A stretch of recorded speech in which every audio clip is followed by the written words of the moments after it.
रूस यूक्रेन के बीच में जो युद्ध है वो पिछले कुछ दिन में बहुत ज़्यादा भीषण स्थिति की तरफ जा रहा है। और ये इसलिए जा रहा है क्योंकि यूक्रेनी सैनिकों ने रूस की सीमा में दाखिल होकर हमले किए और अब पुतिन बौखला गए हैं इस बात पर, और अब पलटवार की तैयारी भी है। और इन सब के साथ ही एक अपडेट भी आप जान लीजिए, यूक्रेन ने खड़ी की है मॉस्को के लिए बहुत बड़ी मुश्किल।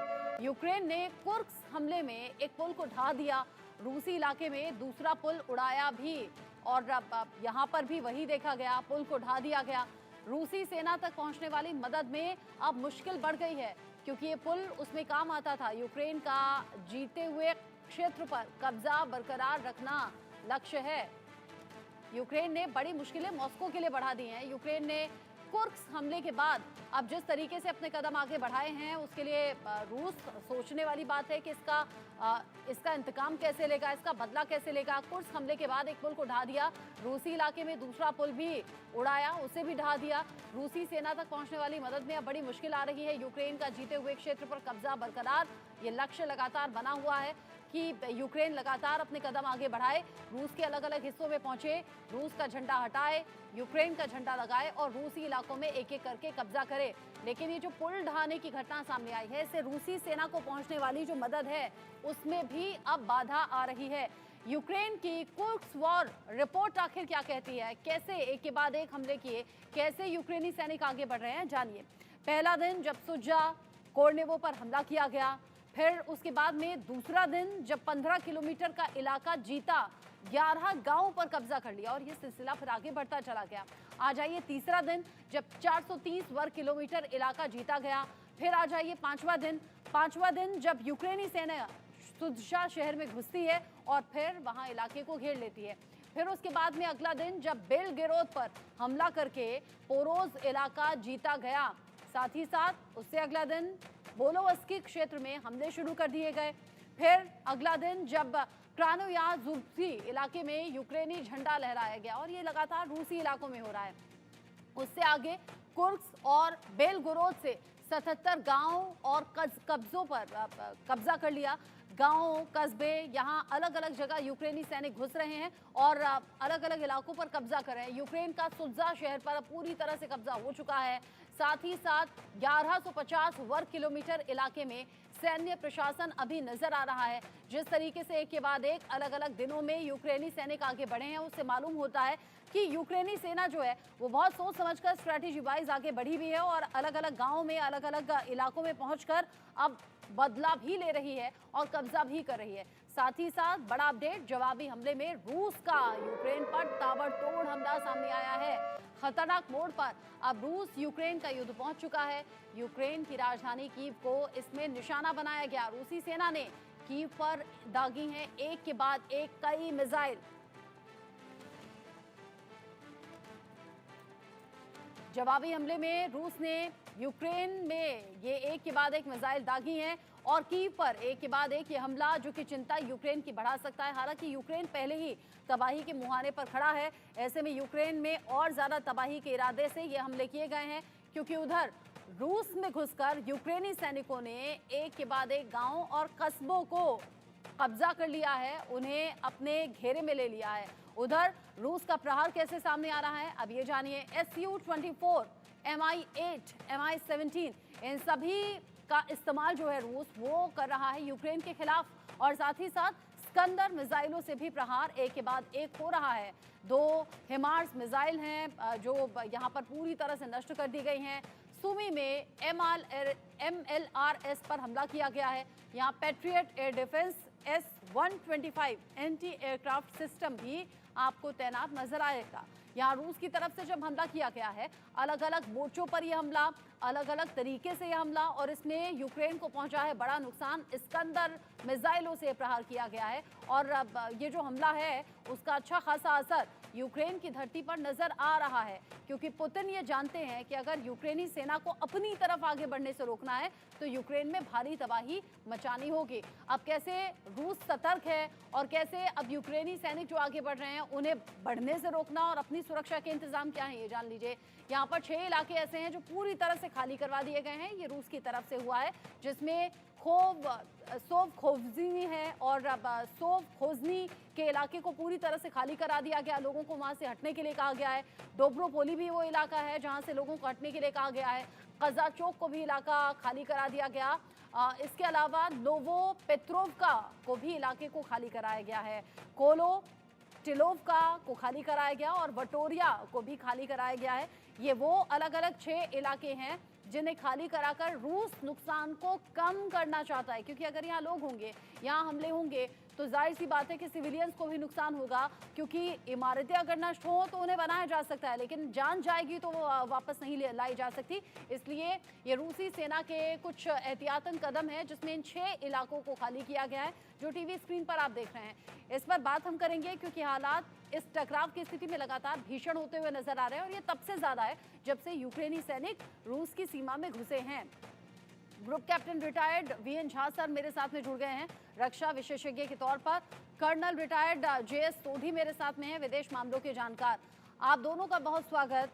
वीएन झा सर, जो हालात रूस यूक्रेन के बीच में पिछले करीब 2.5 साल से बने हुए थे, उसमें यह था कि रूस हमला करता था यूक्रेन पर, यूक्रेन उसका पलटवार करता था, लेकिन पिछले कुछ दिन में जो हम देख रहे हैं, रूसी सैनिक पीछे हटते हुए नजर आ रहे हैं। यूक्रेनी सैनिक रूस में दाखिल भी हो गए, हर दिन 2 से 3 किलोमीटर आगे जाते भी हैं। करीब 80 के करीब ऐसे गांव और कस्बे हैं जहां पर कब्जा कर चुके हैं। अब आगे होगा क्या, क्योंकि जैसे यूक्रेनी सैनिक आगे बढ़े हैं वैसे तो रूसी सैनिक और ज्यादा एग्रेसिव हो गए हैं, पुतिन एग्रेसिव हो गए हैं, इंस्ट्रक्शंस फिर बड़ी तबाही के हैं।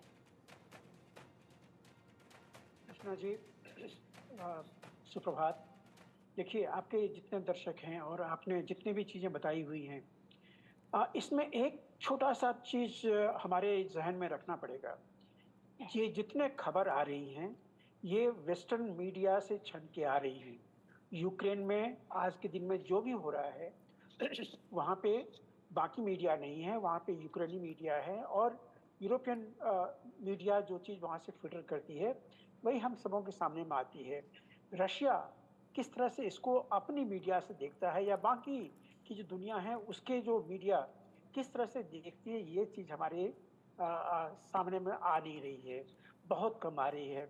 मैं रोज़ सुबह में न्यूज़ पढ़ता हूँ अलग-अलग मीडियम से, तो जो चीज़ें हमें यहाँ पे बताई जाती हैं, जो आपने भी बताई हुई हैं, ये सब सच है। ये शायद एक कहते हैं ना, take it with a pinch of salt, इसको इस तरह से देखना पड़ेगा। हाँ, इसमें कोई दो राय नहीं है कि जो यूक्रेन का इनकर्शन हुआ है रशिया के क्रस्ट में, ये बिल्कुल जायज़ है। कितना हुआ है ये हम नहीं जानते हैं, कितने सैनिक गए हैं ये भी हम नहीं जानते हैं। कोई एक एस्टिमेट था जब कहा जाता था कि लगभग 5,000 लोग जो हैं वो अंदर में गए हुए हैं, कुछ 70 टैंक के साथ में, कुछ एपीसी के साथ में। लेकिन वहीं पे सवाल ये भी उठता है कि आज के दिन में यूक्रेन के पास में कितने टैंक बचे हुए हैं। सारे टैंक उसको जो जो अभी मिले हैं हाल के 2 ढाई वर्षों में, वो सबको आप ऐड कर लीजिए, कितने टैंक बचे हैं, कितने एपीसी बचे हैं, कितने आर्मर्ड व्हीकल्स बचे हैं। अब उसमें से कितना वो लेके गया हुआ, क्योंकि हम ये ना भूलें कि डोनबास का और बाकी ज़ैपोरिज़िया, ये सब जो एरिया है, ये अभी ऑपरेशनल है, ये खुला हुआ है। और तब जैसे यूक्रेन क्लेम करता है कि वो 10,000 से ज़्यादा सैनिक लेके गया है, कहाँ से आए ये सैनिक? तो उस पे नैरेटिव पे मत जाइए, लेकिन ये बात बिल्कुल सच है कि रशिया ऑफ गार्ड पकड़ा गया है, क्योंकि अगर कर्स्क के एरिया में यूक्रेनी सेना बिना किसी रोक टोक के एकदम विदाउट हर्डल वो इतने किलोमीटर, चाहे वो 450 किलोमीटर गए हों या 1000 किलोमीटर गए हों, जितना भी गया हुआ है, अगर ये अंदर में दाखिल हुए हैं तो इसका मतलब यही है कि रशियन फोर्सेस जो थे, जो कि इतने बड़े भूभाग में लड़ाई लड़ रही पिछले 2.5 साल से, तो वो ऑफ गार्ड पकड़ी गई है कि सुमी के बाद इमीडिएटली जो जो यूक्रेनी फोर्स हैं वो कर्स्क के अंदर में दाखिल हो गई हैं। और ये सिर्फ वहीं की बात नहीं है, कहीं और भी वो हो सकते हैं। और यहाँ पे एक इम्पॉर्टेंट बात ये चीज़ आती है कि आज के दिन में जितने यूक्रेनी सेना अंदर में गए हैं, क्या वो वापस आ पाएंगे? ये एक बड़ा क्वेश्चन मार्क है, क्योंकि आपने ही बताया हुआ है कि मिग 34 ने वहाँ पे सॉर्टी भरी है, और जैसा खबर हमें मिल रही है कि लगभग आधे जो उनके टैंक हैं, एपीसीज हैं, आर्टिलरीज हैं, लगभग 4,500 के आसपास में सेना है, ये सब मारे गए हैं, तो कितने बच गए अंदर में? वो अंदर में जाके क्या कर सकते हैं? बेशक आपने बताया कि जो पुल को उड़ा दिया गया है, हमने वीडियो में देखा हुआ है। हुँ। अब ये इसमें कितनी सच्चाई है, वो हम नहीं जानते हैं, यानी आप लेकिन कह रहे हैं कि कुछ खबरें जब ऐसी ये हैं जो प्रोपेगेंडा होती हैं और बिल्कुल। अपने सहूलियत के हिसाब से उन्हें चलाया जाता है या फैलाने की कोशिश होती है। कर्नल सोढी, जो हालात अभी बने हुए हैं, क्योंकि कुछ जानकारियां ऐसी भी कि यूक्रेन जो नेटो देशों की मदद लगातार पा रहा है, सपोर्ट उसे मिल रहा है, इसलिए अत्याधुनिक हथियार भी उसके पास में है और सैनिक भी उसके पास में ट्रेंड हैं। लेकिन कंपैरेटिवली अगर रूस को देखें तो उस तरीके से ना तो हथियार हैं और ना ही सैनिक उसके पास अब बचे हुए हैं, क्योंकि लगातार युद्ध में भेजे जाना और खबरें कुछ इस तरीके से आई थी कि जो लोग नहीं भी जाना चाहते सेना में, उन्हें जबरन ढकेल दिया गया, फिर युद्ध क्षेत्र में भेज दिया गया। इसलिए भी रूस थोड़ा मात खा रहा है। अब ऐसे में जब यूक्रेनी सैनिक रूस में घुस गए हैं, हालांकि पूरी तरीके से तो रूसी सैनिक कब्जा नहीं कर पाएंगे या पूरी तरह से जीत नहीं पाएंगे, लेकिन ये क्या मुश्किलें रूस के सामने आ सकती हैं जो अलग अलग जानकारियां निकलकर सामने आ रही हैं? जय हिंद रचना जी। ये मेरा सौभाग्य कि मैं आपके न्यूज चैनल में और विख्यात को पैनलिस्ट के साथ हूँ। सैनिक पढ़ाई में सिखाया जाता है कि offensive is the best form of defence, यानी कि आक्रमण करना रक्षा का सबसे अच्छा प्रकार है। और ये 300 दिन से ज्यादा लगे यूक्रेन की सेना को ये समझने में, जब उन्होंने 6 अगस्त को 22 मैकेनाइज्ड ब्रिगेड यूक्रेनी सेना की, उसने कुर्स्क इलाके के रूस में आक्रमण किया और एक 25 किलोमीटर के फ्रंटेज पे और 7 किलोमीटर के डेप्थ में जो उन्होंने आक्रमण किया, जिसकी वजह से उन्होंने 28 छोटे शहर और गांव पे कब्जा किया। ये यूक्रेन के लिए बहुत बड़ा ब्रेक थ्रू है। अब एज एक्सपेक्टेड रूस वापस ताबड़तोड़ हमले तो कर रहा है, लेकिन अब ये पूरा यूक्रेन पे डिपेंडेंट है कि जो इसे 300 दिन से ज्यादा जो ये युद्ध है उसमें जो बड़ा ब्रेक थ्रू चाहिए था, वो उसे 6 अगस्त को मिला है और उस पर वो पूरा कैपिटलाइज करेगा। जब ये 6 अगस्त को हमला हुआ, तब यूक्रेन के फॉरेन मिनिस्ट्री के स्पोक्समैन ने एक बयान दिया था कि यूक्रेन की कोई इच्छा नहीं है इस जमीन पे कब्जा करने की, लेकिन कल ही यूक्रेन के राष्ट्रपति जेलेंस्की ने बयान दिया है कि हम बफर जोन बनाना चाहते हैं रूस और यूक्रेन युद्ध के बीच में। बफर जोन का मतलब साफ है कि यूक्रेन अब और जमीन अपने कब्जे के नीचे करने की कोशिश करेगा रूस की, ताकि जब सीज फायर के लिए ये दोनों देश जाएं, जो कि कुछ समय में होगा, खास करके अमेरिकी राष्ट्रपति चुनाव के बाद जरूर होगा, उस वक्त यूक्रेन के पास भी बार्गेनिंग के लिए अच्छे कंडीशंस होनी चाहिए। और ये जो सफलता यूक्रेन को मिली है, ये वाकई में एक बहुत अच्छी सफलता है, क्योंकि आज युद्ध का 309 दिन है और अब तक यूक्रेन को वो सफलता नहीं मिली थी जो उन्हें 6 अगस्त को मिली है। अब ये पूरा, जैसे मैंने पहले बताया, ये यूक्रेन के ऊपर है कि इस सफलता को वो कैसे कैपिटलाइज करें। यानी आप कह रहे हैं कि अटैकिंग मोड में होना कई बार फायदेमंद रहता है और ये पहले यूक्रेनी सैनिकों को समझना चाहिए था या करना चाहिए था। आगे बढ़े उससे पहले एक और अपडेट है। कुर्स्क में रूसी एयर डिफेंस का एक्शन सामने आया है। यूक्रेन के 7 हिमार्स हमले नाकाम हो गए हैं। यहाँ रूस भी जब अटैकिंग मोड में आता है तो यूक्रेन को अच्छा खासा नुकसान पहुंचाता है। रूसी मिसाइल हमले में हिमार्स लॉन्चर नष्ट हो गए हैं। इसमें अलग अलग तरीके से रूस अग्रेसिव मोड में, अटैकिंग मोड में, और यूक्रेन को बड़ा नुकसान पहुंचाना इसलिए भी चाहता है ताकि यूक्रेनी सैनिक जो कि रूस की सीमा में घुस चुके हैं वो पीछे भी हटें और रूस को नुकसान पहुंचाना बंद करें।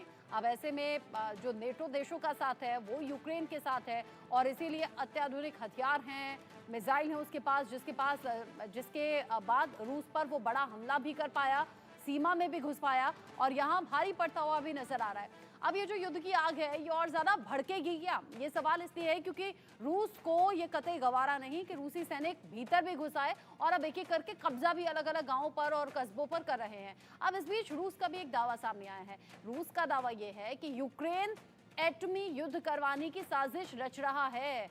कुर्स्क न्यूक्लियर प्लांट पर हमला कर सकता है यूक्रेन, ये रूस दावा कर रहा है और ये कह रहा है कि प्लांट पर हमला कर रूस को भड़का सकता है। प्लांट पर हमला करने का आरोप रूस पर भी लगा सकता है, यानी कि यूक्रेन हमला करेगा और रूस पर इल्जाम इसका लगा देगा। ये रूस पहले से अनुमान लगा रहा है। रूस ने यूक्रेन को ऐसा ना करने की चेतावनी भी अभी से दे दी है। यूक्रेन ने रूस के आरोप को प्रोपेगेंडा बताया है। ऐसे ही कुछ प्रोपेगेंडा का जिक्र अभी वीएन झा सर कर भी रहे थे। उससे पहले एक अपडेट भी, क्योंकि वीएन झा सर इस पर रिएक्ट करना चाह रहे होंगे। रूसी कमांडर के गुस्से का वीडियो भी है जो सोशल मीडिया पर तेजी से वायरल हो रहा है। मोर्चा छोड़ने वाले सैनिकों को कड़ी सजा दी है। मैदान से भागे सैनिकों को पेड़ों पर बांधा गया है। ये तस्वीर आप देखिए, पेड़ों में सैनिकों को बांधकर जमकर पीटा भी गया है। यानी कि युद्ध के इन हालातों के बीच में अगर कोई पीछे कदम खींचता है तो फिर कैसे रूसी कमांडर ने गुस्सा दिखाया और मोर्चा छोड़ने वाले सैनिकों को यहां खदेड़ा गया, पेड़ से बांधा गया और फिर उन्हें पीटा गया।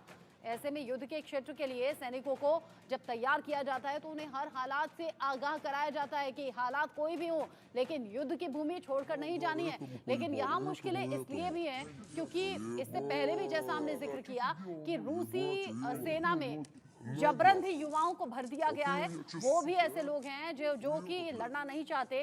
कई सोशल मीडिया पर वीडियोस ऐसे भी रहे जो हिंदुस्तान से रूस पहुंचे थे नौकरी के लिए, दूसरे क्षेत्र में नौकरी, लेकिन यहाँ उन्हें जबरन रूसी सेना में भर्ती करा दिया गया और फिर युद्ध में भेज दिया गया। इन सभी हालातों के बीच में रूसी कमांडर का गुस्से का ये वीडियो, जहां पेड़ से बांधकर उन सैनिकों को पीटा गया जो कि युद्ध से भाग खड़े हुए। वीएन झा सर, ये तो प्रोपेगेंडा नहीं हो सकता ना, ये तो पूरा वीडियो है।